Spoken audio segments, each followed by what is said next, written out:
Hello students, welcome to my channel Laxmikant digital classes. पिछले session में हमने टीडीएस के बारे में जाना था। अगर अब तक आपने हमारा वो वीडियो नहीं देखा है तो ऊपर जो आई आइकॉन है वहाँ पर आपको मिल जाएगा। आज जो हमारा टॉपिक है टैक्सेशन, उसका पार्ट 3 है, जिसमें हम जीएसटी रिटर्न के बारे में जानेंगे। इसमें हम व्हाट इज़ जीएसटी रिटर्न, मतलब जीएसटी रिटर्न क्या होता है वो हम जानेंगे। फिर different types of GST returns क्या है वो देखेंगे, यानी जीएसटी रिटर्न्स के कितने सारे टाइप्स होते हैं वो हम देखेंगे। उसके बाद जीएसटी रिटर्न के ड्यू डेट्स हम जानेंगे। तो वीडियो में आगे बढ़ने से पहले अगर अब तक आपने हमारा चैनल सब्सक्राइब नहीं किया है तो आज ही कर लीजिए और साथ ही बेल आइकॉन को प्रेस करना ना भूलें ताकि आने वाले वीडियो को नोटिफिकेशन आपको मिल सके। तो क्लास में आगे बढ़ने से पहले आज के सेशन के बारे में जान लें। तो आज के सेशन में हम सबसे पहले देखेंगे व्हाट इज़ जीएसटी रिटर्न, मतलब जीएसटी रिटर्न क्या है वो हम देखेंगे। उसके बाद who should file GST returns, यानी किन परिस्थितियों में हमें जीएसटी रिटर्न फाइल करना पड़ता है वो हम देखेंगे। उसके बाद different types of GST returns देखेंगे, यानी जीएसटी रिटर्न के टाइप्स हम इसमें देखेंगे। और लास्ट में हम देखेंगे due dates of due dates to file GST return, यानी जीएसटी रिटर्न फाइल करने के कौन कौन से ड्यू डेट्स हैं। तो हम शुरू करते हैं आज का सेशन।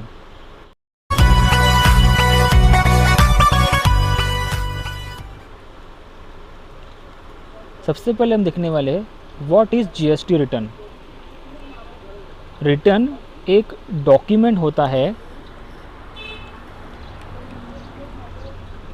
जिसमें टैक्स भरने वाले की इनकम डिटेल होती है, जिसे फाइल करते वक्त टैक्स एडमिनिस्ट्रेटिव अथॉरिटी को ज़रूरत होती है। इसे tax authority tax liability calculate करते वक्त यूज़ करता है। मतलब कि जो रिटर्न क्या होता है, ऐसा डॉक्यूमेंट होता है जिसमें हमको हमारे सारे इनकम की डिटेल होती है, जिसे जो टैक्स एडमिनिस्ट्रेटिव अथॉरिटी होती है वो इस्तेमाल करता है, और जो टैक्स अथॉरिटी होती है वो टैक्स लायबिलिटी कैलकुलेट करने में उसमें की मदद लेता है, मतलब सहायता लेता है। तो जो रजिस्टर्ड डीलर होता है जीएसटी में, वो कौन होते हैं, वो क्या करता है, वो purchase, sales, output GST on sales, input tax credit, GST paid on purchases, ये सब इंक्लूड करता है इसमें। तो रजिस्टर्ड डीलर कौन से इंक्लूड करता है, ये परचेसेस इंक्लूड करता है, sales, output GST on sales और input tax credit GST on purchases, ये सब इंक्लूड होता है। और जो जीएसटी रिटर्न फाइल होती है उसमें हमारे लिए क्या कंपलसरी होता है कि हमारे पास एक जीएसटी सेल्स इनवॉइस होना ज़रूरी होता है और जीएसटी से परचेस इनवॉइस होना ज़रूरी होता है। मतलब अगर हमको कोई जीएसटी भरना है तो उसके लिए हमारे पास जीएसटी उसका इनवॉइस होना ज़रूरी है। अगर कोई सेल करने वाला व्यक्ति है, डेटर्स वाला है, तो उसके पास होना चाहिए सेल बिल का इनवॉइस, और क्रेडिटर वाला है तो उसके पास होना चाहिए परचेस का जीएसटी इनवॉइस। तो जीएसटी इनवॉइस होना कंपलसरी है। ये हमें याद रखना चाहिए कि जीएसटी रिटर्न के लिए जीएसटी इनवॉइस होना ज़रूरी है। उसे हम पक्का बिल बोलते हैं। हम जब बोलते हैं कि जब भी आप जाओ तो एक पक्का बिल लेना चाहिए, तो पक्का बिल मतलब जिसमें जीएसटी इंक्लूडेड है उसको हम पक्का बिल बोलते हैं। ठीक है, अब देखते हैं नेक्स्ट।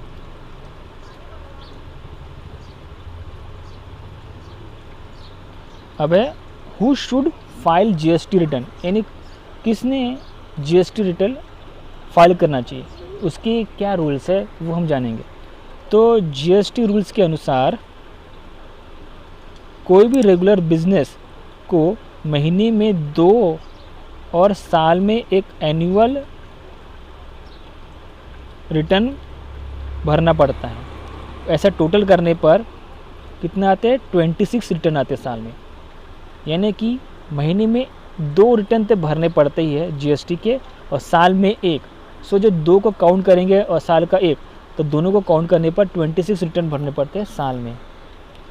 और इस सिस्टम की मदद से हमें ये फ़ायदा होता है कि अगर हम मैन्युअली कोई मंथली रिटर्न भर रहे हैं, जैसे GSTR 1 फाइल कर रहे हैं हम, तो जब उसको फाइल करने के बाद जब अगला कोई GST रिटर्न फाइल करते हैं, जैसे कि GSTR 3 भी फाइल करते हैं, तो उसके अंदर जो डिटेल है वो ऑटोमेटिकली GSTR 1 से आ जाता है। यानी दोबारा हमको सारी डिटेल भरने की ज़रूरत नहीं पड़ती, क्योंकि ऑलरेडी हमने GSTR 1 में सारी डिटेल दे चुके हैं, तो वो डिटेल ऑटोमेटिकली GSTR 3B में आ जाएगा। ठीक है, तो ये एक फ़ायदा होता है इस सिस्टम का। अब देखते हैं नेक्स्ट वो है different types of GST returns. तो GST रिटर्न के डिफरेंट टाइप्स कौन से होते हैं ये जान लेते हैं। सबसे पहले होता है GSTR 1। GSTR 1 में क्या क्या आता है, details of outward supplies goods और सर्विस। मतलब कि जो भी गुड्स या सर्विस दी गई है, बाहर गई है, उसको हम सेल्स बोलते हैं। सिंपल भाषा में बोलें सेल। जो भी हम सेल कर रहे हैं, अगर हम गुड्स सेल कर रहे हैं या सर्विस सेल कर रहे हैं, तो हमको GSTR 1 फाइल करना पड़ता है। क्या करना पड़ता है, GSTR 1। अगर हम कोई भी गुड्स सेल कर रहे हैं या सर्विस सेल कर रहे हैं, तो हम GSTR 1 फाइल करेंगे, और ये हमको मंथली फाइल करना पड़ता है। अगर कोई ट्रेडिंग की दुकान है तो वो गुड्स सेल कर रहा है तो GSTR 1 फाइल करेगा। अगर कोई समझो केबल ऑपरेटर है, केबल ऑपरेटर है, हाँ, वो अगर अपना सर्विस दे रहा है कस्टमर को, तो वो भी सेल ही कर रहा है, तो वो भी GSTR 1 फाइल करेगा। दूसरा है GSTR 1 के बाद आता है GSTR 2। GSTR 2 में क्या आता है, details of inward supplies goods और सर्विसेज आता है। मतलब कि जो भी गुड्स अंदर आता है, मतलब कि ये आता है परचेस में, मतलब जो भी गुड्स हम खरीदते हैं या सर्विसेज, उसको इनवर्ड बोलते हैं। जब भी हम गुड्स खरीदते हैं या सर्विसेज खरीदते हैं तो उसको इनवर्ड बोलते हैं, और जो भी गुड्स या सर्विसेज बेचते हैं तो उसको हम आउटवर्ड बोलते हैं। तो जो भी हम गुड्स या सर्विस खरीदेंगे, मतलब कि परचेस करेंगे, तो हमको GSTR 2 भरना पड़ता है। हाँ, अगर ट्रेडिंग की दुकान है तो वो पहले वो मटेरियल खरीदेगा, उसके बाद ही बेचेगा। सो उसने जो मटेरियल ख़रीदा है तो उसका जो GST कटेगा, तो उसको GSTR 2 में शो करना पड़ता है। सारे डिटेल, सारे बिल वाइज उसको डिटेल, अगर 10 बिल उसने परचेस किया तो सारे 10 बिल के डिटेल उसको GSTR 2 में डालना पड़ता है, और ये भी मंथली भरना पड़ता है, मंथली बेसिस पर भरना पड़ता है। ठीक है, इसके बाद आता है GSTR 3। GSTR 3 में क्या होता है, जो मंथली रिटर्न आते हैं आउटवर्ड और इनवर्ड सप्लाई के, वो भरना पड़ता है। यानी इसमें परचेस और सेल दोनों आता है।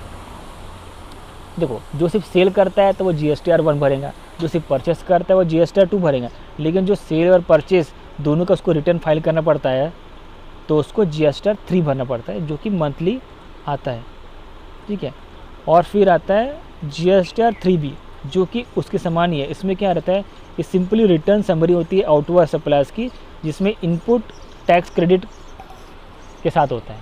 यानी कि परचेस और सेल के जो GST है उसको माइनस करने के बाद जो अमाउंट होता है उसको अपन इनपुट टैक्स क्रेडिट बोलते हैं। समझो, सपोज सेल हुआ है, सेल का जो टैक्स आ रहा है 100 रुपीज़, और जो सेल का जो टैक्स आ रहा है वो 100 रुपीज़ आ रहा है, और परचेस का जो टैक्स आ रहा है 120 रुपीज़। हाँ, सो जब 120 को 100 माइनस करेंगे तो परचेस का टैक्स कहेंगे 20 रुपीज़, यानी कि हमको 20 रुपीज़ देना है। सो ये 20 रुपीज़ को क्या बोलेंगे, इनपुट टैक्स क्रेडिट बोल देंगे हम। हाँ, तो इनपुट टैक्स क्रेडिट बोल के हमको रिटर्न फाइल करते हैं GSTR 3B, जो कि होता है मंथली। ये हमें ध्यान देना पड़ेगा। उसके बाद आता है GSTR 4, जिसमें return for a taxpayer register under the composition levy. So जो भी जो टैक्स पेयर है जिसने कंपोजिशन लेवी में रजिस्टर किया हुआ है वो ही GSTR 4 फाइल करता है, और जो कि क्वार्टरली भरा जाता है। क्वार्टरली मतलब 3 मंथली, 3 का। भी 12 है, साल में कितने महीने होते हैं? 12 को अगर हमें क्वार्टर बनाना है, क्वार्टर बनाना मतलब 25% बनाना पड़ता है हमको। सो हमको अगर 12 को अगर 4 से अगर डिवाइड करेंगे तो 3 आता है, 3 4 ज़ा 12। सो हर एक क्वार्टर में कितना होगा? 3। सो ये 3 मंथली या बोलेंगे हर 3 महीने में भरना पड़ता है, या फिर क्वार्टरली भरना पड़ता है, ऐसा बोलेंगे हम उसको, ठीक है। उसके बाद आता है GSTR 5। GST 5 में क्या आता है? Return for a non resident foreign taxable person, यानी वो रिटर्न जो कि फॉरेनर है और टैक्सेबल पर्सन है, वो GSTR 5 भरेगा और उसका मंथली आएगा, ठीक है। जो भी NRI है, जो फॉरेनर है, वो टैक्सेबल पर्सन है, वो GSTR भरेगा GSTR 5 में, वो मंथली भरेगा। उसके बाद आता है GSTR 6, return for an input service distributor. So ये वो रिटर्न होता है जिसमें वो सर्विस डिस्ट्रीब्यूटर होता है, वो GSTR 6 भरेगा। इनपुट सर्विस डिस्ट्रीब्यूटर होता है जो GSTR 6 में रिटर्न फाइल करेगा, और वो भी मंथली। जितने भी इनपुट सर्विस डिस्ट्रीब्यूटर होते हैं, जब उनको रिटर्न फाइल करना होता है तो GSTR 6 में फाइल करेंगे, और वो भी मंथली उनको पे करना पड़ता है। उसके बाद आता है GSTR 7। इसमें return for authorities deducting tax at source. So जो अथॉरिटीज़ जो सोर्स के थ्रू डिडक्ट करते हैं, किसी सोर्स से अगर डिडक्शन हुआ है, उस सोर्स से डिडक्शन किया गया टैक्स को, जो GST टैक्स है, वो GSTR 7 में फाइल करते हैं, और वो मंथली होता है। उसके बाद आता है GSTR 8। उसमें क्या आता है? Details of supplies affected through e-commerce operator. So जो ई-कॉमर्स ऑपरेटर के द्वारा जो डिटेल्स आई गई है, जो सप्लाई हुआ गया ई-कॉमर्स द्वारा जो सप्लाई हो गया, उस पर जो टैक्स लगता है वो GSTR 8 में भरा जाता है, जो कि मंथली होता है। और लास्ट में आता है GSTR 9, जो कि annual return for a normal tax payer होता है, जो कि एनुअली भरते हैं। जैसे मैंने कहा था GSTR मंथली 2 बार और एनुअली 1 बार होता है। तो एनुअली कौन सा आता है? ये होता है GSTR 9, जो कि एनुअली नॉर्मल टैक्स पेयर भरता है, ठीक है। Due dates to file GST returns. वो ड्यू डेट्स जो GST रिटर्न्स फॉर्म में फाइल किया जाता है। अब कौन से फॉर्म है वो? पहला है GSTR 1। सो GSTR 1 जब फाइल करना पड़ता है, वो हर महीने के 10 तारीख को फाइल करना पड़ता है। मतलब जनवरी महीने का अगर GSTR फाइल करना है तो फरवरी महीने के 10 तारीख को हमको फाइल करना पड़ेगा। फिर आता है GSTR 2। GSTR 2 फाइल करने के लिए वो तारीख है 15 तारीख। हर महीने की 15 तारीख को, मैंने 15 तारीख को हमको GSTR 2 फाइल करना पड़ता है। यानी कि अगर जनवरी महीने का GSTR 2 फाइल करना है तो नेक्स्ट मंथ फरवरी 15 को वो फाइल करना पड़ेगा। उसके बाद आता है GSTR 3। GSTR 3 फाइल करना है तो हर महीने के 20 तारीख को फाइल करना पड़ता है।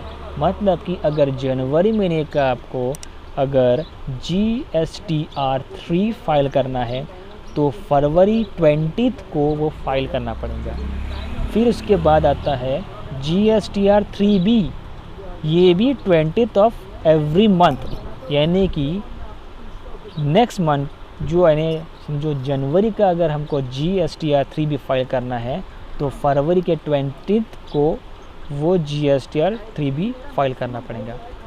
फिर आता है GSTR 4। GSTR 4 का फाइल करना पड़ता है 18th of the month following end of financial quarter. जो फाइनेंशियल क्वार्टर के एंड का 18th में भरना पड़ता है। क्वार्टर का जो एंडिंग, जो क्वार्टर ख़त्म होने का जो नेक्स्ट आता है, उसके 18th को भरना पड़ेगा।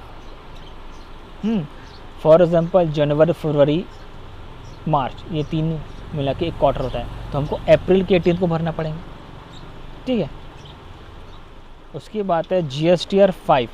ये GSTR 5 कब भरना पड़ता है? 20th of every month. यानी कि GSTR 5 अगर हमको जनवरी में भरना है तो हमको अगले महीने के फरवरी के 20 तारीख को वो GSTR 5 भरना पड़ेगा। ठीक है। फिर आता है GSTR 6। ये हर महीने के 13 को भरना पड़ता है। यानी कि फॉर एग्ज़ाम्पल अगर हमको जनवरी महीने के जो GSTR 6 फाइल करना है तो हमको फरवरी महीने के 13 को फाइल करना पड़ेगा। उसके बाद आता है GSTR 7।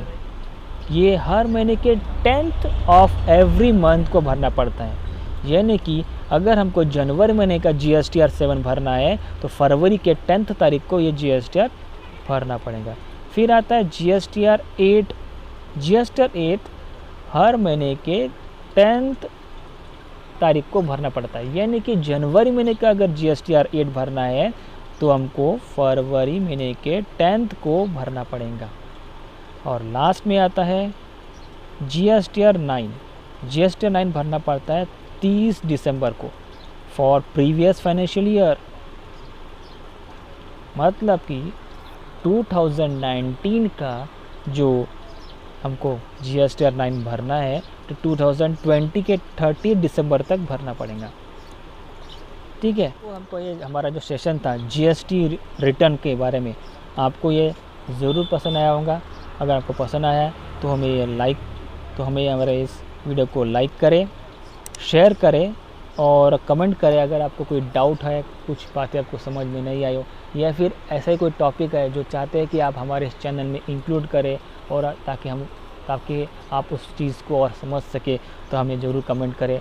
साथ ही सब्सक्राइब करें और बेल आइकन की घंटी प्रेस करना ना भूलें ताकि हमारे आने वाले हर वीडियो के नोटिफिकेशन आप तक पहुंच सके।